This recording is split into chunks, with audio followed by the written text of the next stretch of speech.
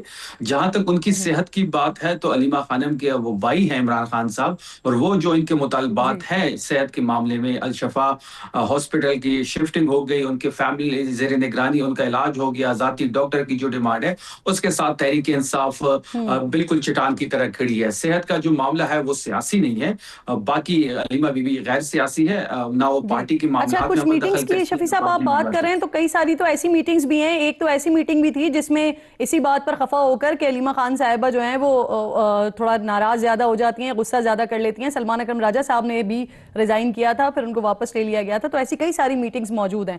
لیکن جہاں تک بیرسٹر گوہر کے حوالے سے بات کر رہے ہیں آپ, تو یہاں پر بھی کئی ساری چیزیں ہمارے سامنے آ جاتی ہیں. جیسے خان صاحب کی ابھی طبیعت کے حوالے سے جب بات ہو رہی تھی, بیرسٹر گوہر کو بھی اور اس کے علاوہ بھی پارٹی کے کئی لوگوں کو بلایا گیا, لیکن علیمہ خان صاحبہ نے منع کر دیا. اس وجہ سے وہ ملنے کے لیے نہیں گئے. وہ کہہ رہے ہیں کہ آپ اس کی گواہی محمود اچکزئی صاحب سے بھی لے سکتے ہیں, آپ بیرسٹر گوہر صاحب سے بھی اس کی گواہی لے سکتے ہیں.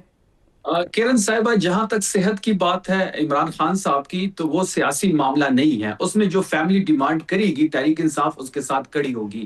ان کی فیملی کی طرف سے 2 نام آئے تھے, ڈاکٹر عظمیٰ کا اور ڈاکٹر نوشیروان کا, اور ان کے ذاتی ڈاکٹر عاصم یوسف کا. لیکن حکومت یہ مطالبات پورے کرنے کو تیار نہیں تھی, تو تحریک انصاف بھی ان کے ساتھ کڑی ہے علیمہ بی بی کے ساتھ, کیونکہ یہ جو معاملہ ہے یہ عمران خان صاحب کی صحت کا, جیسے فیملی چاہے گی ویسی ہی ہوگا. اور مطالبات بھی بڑے جائز مطالبات ہے کہ ان کے عاصم یوسف صاحب کیونکہ وہ ہو کر آئے, وہ کہہ رہے ہیں کہ عاصم یوسف صاحب کو تو بڑی ڈانٹ پڑی ہے اس وجہ سے کہ آپ نے یہ ہمارا نیریٹو کیوں خراب کیا, آکے کیوں بتایا کہ حکومت جو علاج کروا رہی ہے وہ بڑا تسلی بخش ہے.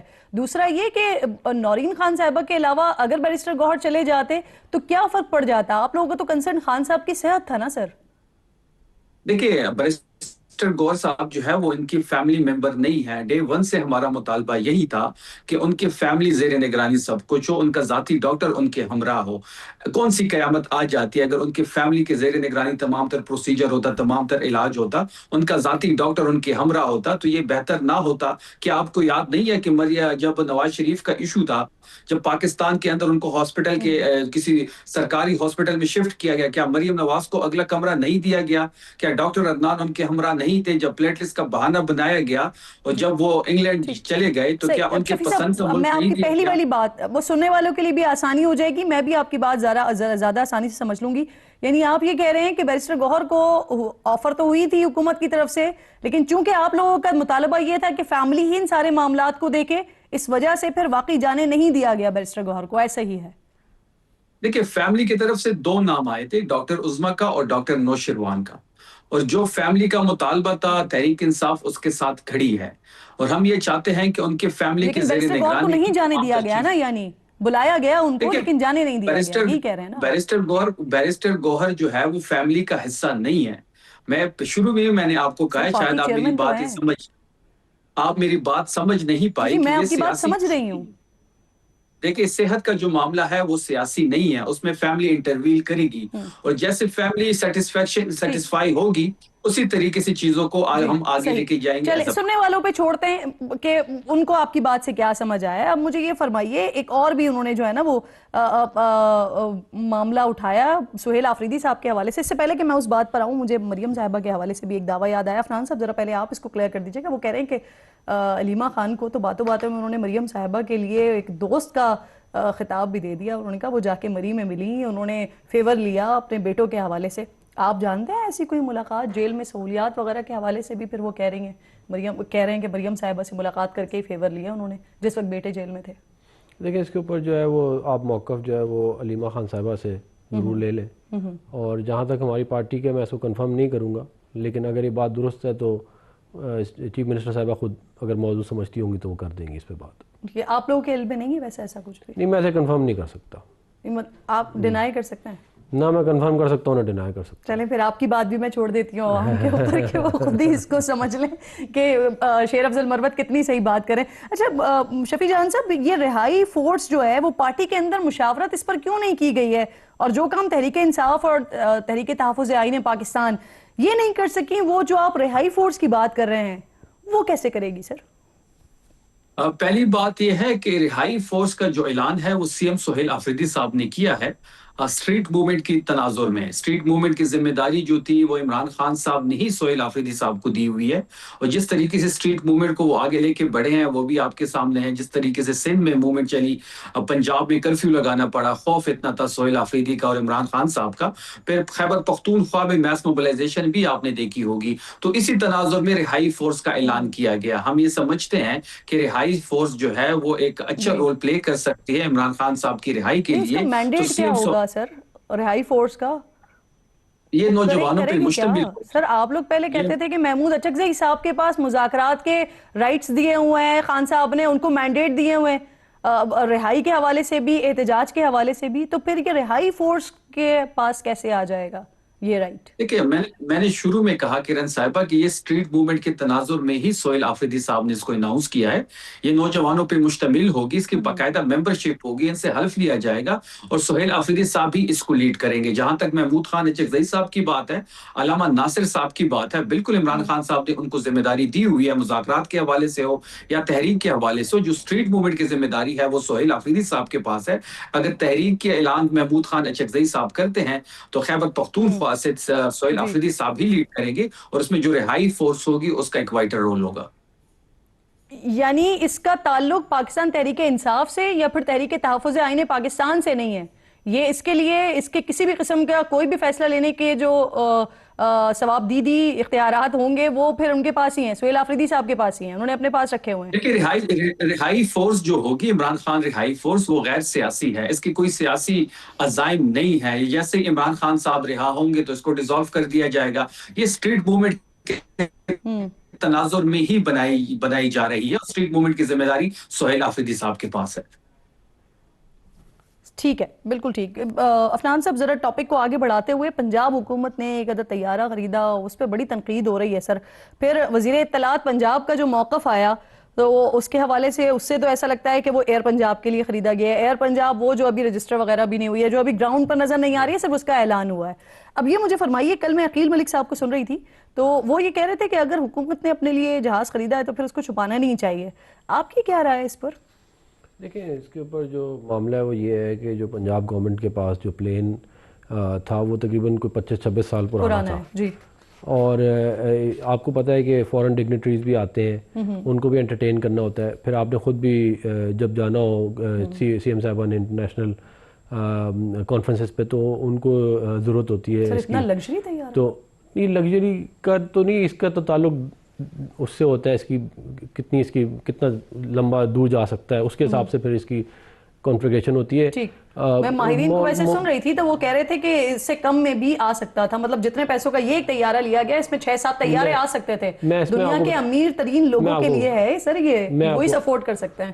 نہیں, پاکستان میں آلریڈی بہت سارے ہیں, یہ ایک نہیں ہے, کافی سارے ہیں یہ, اور صوبوں کے پاس بھی ہیں اور کچھ اداروں کے پاس بھی ہیں. تو یہ کوئی ایسی چیز نہیں ہے کہ جو پہلی دفعہ ہو رہی ہو. بات یہ ہے کہ دیکھیں, یہ 2019 کا G500 گلف اسٹریم پلین ہے جی. اگر حکومت پنجاب جو ہے وہ ایکسس کی طرف جاتی جیسے آپ کہہ رہی ہیں تو جو نیا ہے وہ $80 ملین کا ہے. اور آپ اگر وہ G700 لیں جو سب سے زیادہ جو لانگ رینج بھی اور سب سے زیادہ جس میں عیاشی ہے تو وہ اس کی پرائس سے بھی زیادہ ہے. تو یہ انہوں نے دیکھا ہے کہ پرانا بھی ہو, تھوڑا بہت زیادہ پرانا ہوگا تو پھر مینٹیننس اس کی بڑھ جائے گی اور خرچہ وہاں کا ادھر چلا جائے گا. چلیں اب جو آپ بات کر رہے ہیں مجھے آپ کی بات سمجھ آ رہی ہے, لیکن سوال یہاں پر یہ ہے کہ اگر یہ ضروریات کی بنیاد پر لیا گیا تھا تو اس کو پھر پنجاب ایئر کے ساتھ نتھی کرنے کی اور یہ بہانہ بنانے کی کیا ضرورت تھی؟ دیکھیں, اس کے اوپر کلیریفیکیشن پھر عظمہ بہاری صاحبہ دے سکتی ہیں, لیکن جو میری نالج ہے جتنا میں نے اس کے اوپر چیک کیا ہے یہ بنیادی طور پہ چیف منسٹر صاحبہ اور گورنمنٹ آف پنجاب کے لیے ہے. اور یہ گورنمنٹ آف پنجاب کے پاس ہی رہے گا, کوئی مسلم لیگ نون کے پاس تو چلا نہیں جائے گا. جب تک ہماری حکومت ہے تب تک رہے گا, اس کے بعد جو اگلا آئے گا اس کے پاس ہوگا. ٹھیک سر, وزیر داخلہ نے کل اچانک سے کچھ ملاقاتیں کی, پیپلز پارٹی کے ساتھ ہوئی, MQM کے ساتھ ہوئی, BAP کے ساتھ ہوئی, قاف لیگ کے ساتھ ہوئی, ان کی قیادت کے ساتھ. کوئی خاص وجہ, کوئی خاص پیغام دیا گیا, کیا ہوا ہے؟ دیکھیں, سیاسی معاملات جو ہیں انہی کو تناظر میں جو ہے وہ معاملے کو لے کے چلا جا رہا ہے. تو آپ کو پتہ ہی ہے کہ سیاسی معاملات اس وقت جو ہیں وہ ملک میں کیسے ہیں. تو وہ تمام جماعتوں کو جو ہمارے الائز ہیں ان کو ہم نے آن بورڈ کرنا ہوتا ہے معاملات میں, تو اسی تناظر میں یہ کیا گیا ہے. ایک میں بات ضرور کہہ دوں کہ یہ دیکھیں بڑے افسوسناک بات ہے کہ لوگوں کی بیماری کے اوپر جو ہے وہ مذاق اڑانا یا اس کے اوپر سیاست کرنا. یہ بھی کہہ رہے ہیں کہ بہانہ بنایا گیا. ابھی انہوں نے کہا نا پلیٹلیٹس کا, ہم نے ان کی آنکھ کا بہانہ نہیں کہا, حالانکہ اس کے اندر نکل آیا کہ 70% 80% ٹھیک ہے آنکھ. تو یہ اس طرح کی باتیں کرنا افسوسناک ہے. آپ لوگوں کی بیماریوں کو اپنے بیانیے کے لیے استعمال نہ کریں, شرمناک بات ہے. بالکل ٹھیک. بہت بہت شکریہ عفنان صاحب, آپ ساتھ موجود تھے, شفیع جان صاحب آپ ساتھ موجود تھے. آپ مہمانوں کی بہت شکر گزار ہوں. پروگرام میں ایک بریک لیجیے ناظرین, بریک کے بعد واپس آتے ہیں.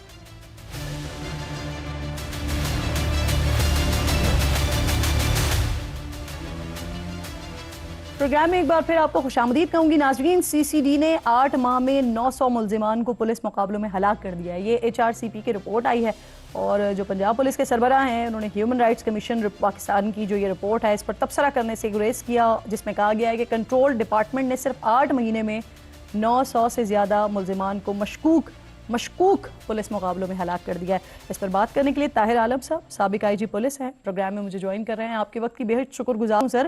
ہیومن رائٹس کی رپورٹ گزری ہوگی ڈیفینیٹلی آپ کی نظر سے. CCTV پنجاب پر 650 سے زائد مقابلوں میں 900 سے زائد ملزمان کو ماورائے عدالت قتل کرنے کے الزامات عائد کیے گئے ہیں.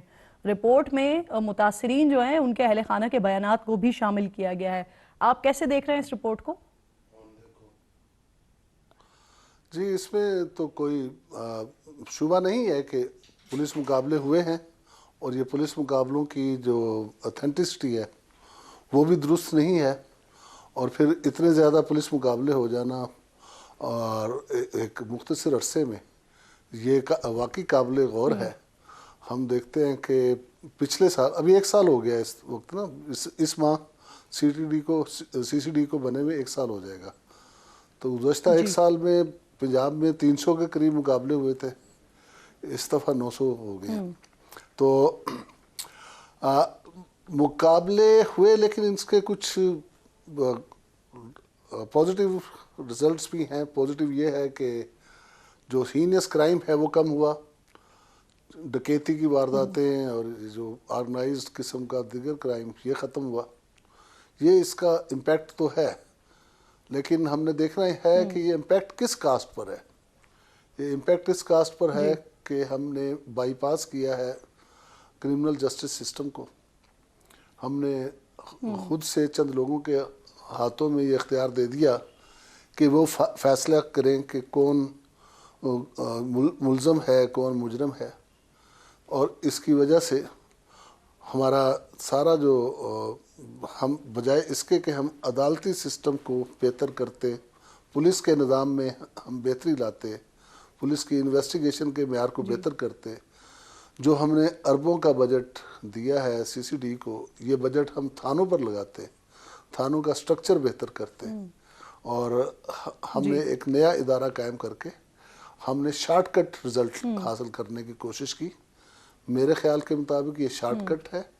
یہ اس وقت تک ہے جب تک پالیسی میں تبدیلی نہیں آتی, اور پالیسی میں تبدیلی کسی بھی وقت آ سکتی ہے. دور کسی کا بھی ہو سر, لیکن پنجاب پولیس ہمیشہ کٹہرے میں ہوتی ہے سر.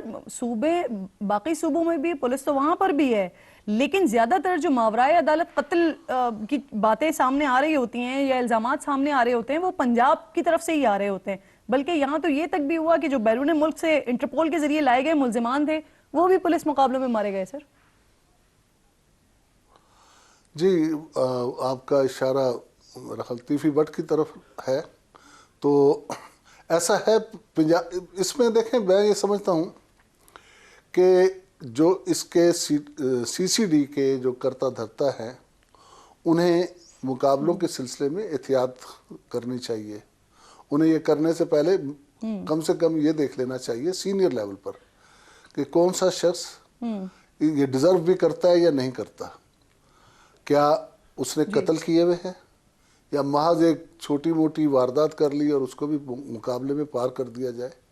تو یہ انتہائی میں سمجھتا ہوں کہ یہ غلطی ہے, اور اس کی وجہ سے بعض اوقات بہت بڑے بڑے بلنڈر ہو جاتے ہیں. جیسے کہ آپ دیکھیں کہ کراچی میں وہ جو محسود نام کا ایک لڑکا تھا جسے راؤ رشید نے, کیا نام تھا ان کا, نقیب اللہ محسود سر, راؤ اروار نے, کہ ہاں نصیب اللہ محسود راؤ اروار کی ٹیم کے ہاتھوں جو وہ قتل ہوا. تو اس کی وجہ یہی تھی کہ مقابلے کے لیے جو جونیئر سطح کے لوگ تھے, انسپیکٹر سب انسپیکٹر کے, انہوں نے بتا دیا SSP کو راؤ انوار کو کہ جناب یہ تو وہ فلاں ہے محسود جو کہ جس نے یہ وارداتوں میں اشتہاری ہے. کسی سینئر افسر نے چیک نہیں کیا، اس کا انٹرویو نہیں کیا، اس کو انٹیروگیٹ نہیں کیا کہ پتہ کر لیتے، اور اس کی وجہ سے دیکھیں کہ کتنا بڑا پاکستان میں کیا کچھ نہیں ہوا. پاکستان میں ایک ایسی تحریک جنم لے گئی ہے، اس کی وجہ سے ایک ایسی جماعت پیدا ہو گئی ہے، پولیٹیکل جماعت کہہ لیں، جس کو ہم دیکھتے ہیں کہ اس کے رجحانات علیحدگی پسندی کی طرف ہیں. تو ایک واقعے نے کتنا بڑا ملک کو نقصان پہنچایا ہے. تو اس لیے اس قسم کے واقعات جو ہیں ادھر بھی ہم کچھ نہیں کہہ سکتے. جب اس قسم کی کارروائی ہو تو کوئی بھی ایسی انہون نہیں ہو سکتی ہے جو سارے آپ نے آغاز میں ایک جملہ کہا کہ CCD کے ایکشن سے جرائم کی شرح میں نمایاں کمی آئی ہے، جس کا دوسرا حصہ یہ تھا کہ کس کاسٹ پہ یہ ہمیں دیکھنا ہوگا. لیکن یہ والی جو آپ نے بات کی ہے نا سر، اسی طرح کا جو CCD پنجاب ہے انہوں نے اس رپورٹ کو مسترد کرتے ہوئے اسی طرح کی بات انہوں نے بھی کی ہے. آپ کی بات کے پہلے حصے کو میں کوٹ کر رہی ہوں. تو سر اگر واقعی ایسا ہے، اگر اس سے نمایاں کمی آئی ہے، تو اب CCD کو آپ خود بتا رہے ہیں کہ 1 سال ہونے والا ہے پورا، تو یہ تو ایک لمبی تاریخ ہے پھر ان کے مقابلوں کی. 650 مقابلے ہیں، پھر اب تک تو پنجاب پولیس کے جرائم بالکل ہی پنجاب میں ختم ہو جانے چاہیے تھے سر. جرائم میں کافی حد تک کمی آئی ہے، خاص طور پر ڈکیتی جو ہے جو بہت بڑا درد سر ہوتا ہے، اور اغوا برائے تاوان وغیرہ کی جو وارداتیں ہیں ان میں بہت ہی نمایاں کمی آئی ہے. اتنی کمی ہم نے کبھی بھی نہیں دیکھی، اور اس کی وجہ یہی ہے کہ خوف ہے CCD کا کہ اس نے جو ہے جس طریقے سے ان کی یہ مقابلے وغیرہ ہوئے ہیں اس کی وجہ سے خوف پیدا ہوا ہے، اور اس میں کافی اسی وجہ سے کمی واقع ہوئی ہے. پچھلے میرا خیال پچھلے 2 ماہ سے CCD جو ہے وہ کچھ بیک فٹ پر گئی ہے، شاید میڈیا کی وجہ سے، سوشل میڈیا کے پریشر کی وجہ سے، جس کی وجہ سے ہم دیکھتے ہیں کہ مقابلوں کی تعداد میں وہ تیزی نہیں رہی، وہ اتنی زیادہ نہیں ہے جو پہلے مقابلے تھے. سر اس تاثر کو آپ کیسا دیکھتے ہیں کہ جب نون لیگ کی حکومت ہوتی ہے پنجاب میں اس وقت یہ تاثر زیادہ بڑھ جاتا ہے؟ ہمارے یہاں عوام کی ایک کثیر تعداد ایسی ہے جو کہ ہمارا جو کرمنل جسٹس سسٹم ہے، ہماری عدالتوں کے انصاف پر بلیو نہیں کرتی، اور وہ سمجھتے ہیں عوام کہ اس طریقے سے اس قسم کے لوگوں کو کیفر کردار پہنچانا بہت ضروری ہے. میرا خیال اس میں ایک سروے بھی ہو جانا چاہیے کہ عوام کی اس کے متعلق کیا رائے ہے. اور اس طریقے سے جب ملزموں کا کلا کما کیا جاتا ہے، بڑے بڑے ہولناک واقعات سر مجھے فرمائیے، آپ کو طاہر صاحب آپ کو لگتا ہے کہ یہ جو ماورائے عدالت قتل ہو رہے ہیں، پولیس مقابلے ہو رہے ہیں، یہ آگے چل کر پنجاب حکومت میں جو موجودہ افراد ہیں ان کے لیے مشکلات کا باعث بن سکتے ہیں قانونی طور پر؟ ڈیفینیٹلی بن سکتے ہیں. یہ دیکھیں وقت بدلتے ہوئے کبھی بھی دیر نہیں لگتی، حکومتیں آتی جاتی رہتی ہیں اور کسی بھی وقت پاسا پلٹ سکتا ہے اور کچھ بھی ہو سکتا ہے. ایون اقتدار کے دوران بھی ایسا ہو سکتا ہے. اور بے شک حکمران براہ راست ملوث نہیں ہوتے، لیکن نہ صرف حکمران بلکہ سینئر سطح کے جو پولیس کے افسر ہیں وہ تک بھی جو ہیں ان تک ذمہ داری پہنچتی ہے. تو یہ کئی ایسے واقعات ڈیفینیٹلی مقابلوں میں کئی دفعہ بے گناہ لوگوں کی بھی جان چلی جاتی ہے. تو ایسے کئی واقعات نہ بھی گئی ہو، درست کریں کہ وقت بدلتے ہوئے دیر نہیں لگتی، تو جو ذمہ داران ہیں ان کو دیکھنا چاہیے، اس رپورٹ کو بڑی سنجیدگی کے ساتھ لینا چاہیے. طاہر صاحب بہت شکریہ پروگرام میں آپ ساتھ موجود. دیکھ لیجئے ناظرین، بریک کے بعد واپس آتے ہیں تو انٹرنیشنل معاملات پر بات کریں گے.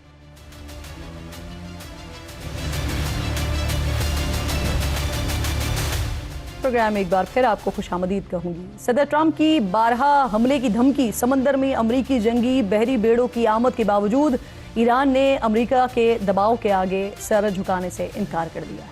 ایران کے اس رد عمل نے صدر ٹرمپ کو پریشان کیا ہے. اس بات کا اعتراف خود امریکی صدر کے خصوصی ایلچی اسٹیو وٹکوف نے فاکس نیوز کو دیے گئے انٹرویو میں کیا ہے، اور بتایا ہے کہ صدر ٹرمپ حیران ہیں کہ بحری طاقت کی موجودگی کے باوجود ایران ہتھیار کیوں نہیں ڈال رہا ہے. وٹکوف نے کہا کہ ایران شاید ایٹم بم بنانے سے 1 ہفتہ دور ہے اور ہم ایسا کبھی نہیں ہونے دیں گے. اس دوران ایرانی صدر نے اپنے عزم کو دہراتے ہوئے واضح کیا کہ ایران تمام سختیوں اور مسائل کے باوجود کسی بھی آزمائش کے سامنے ہار نہیں مانے گا.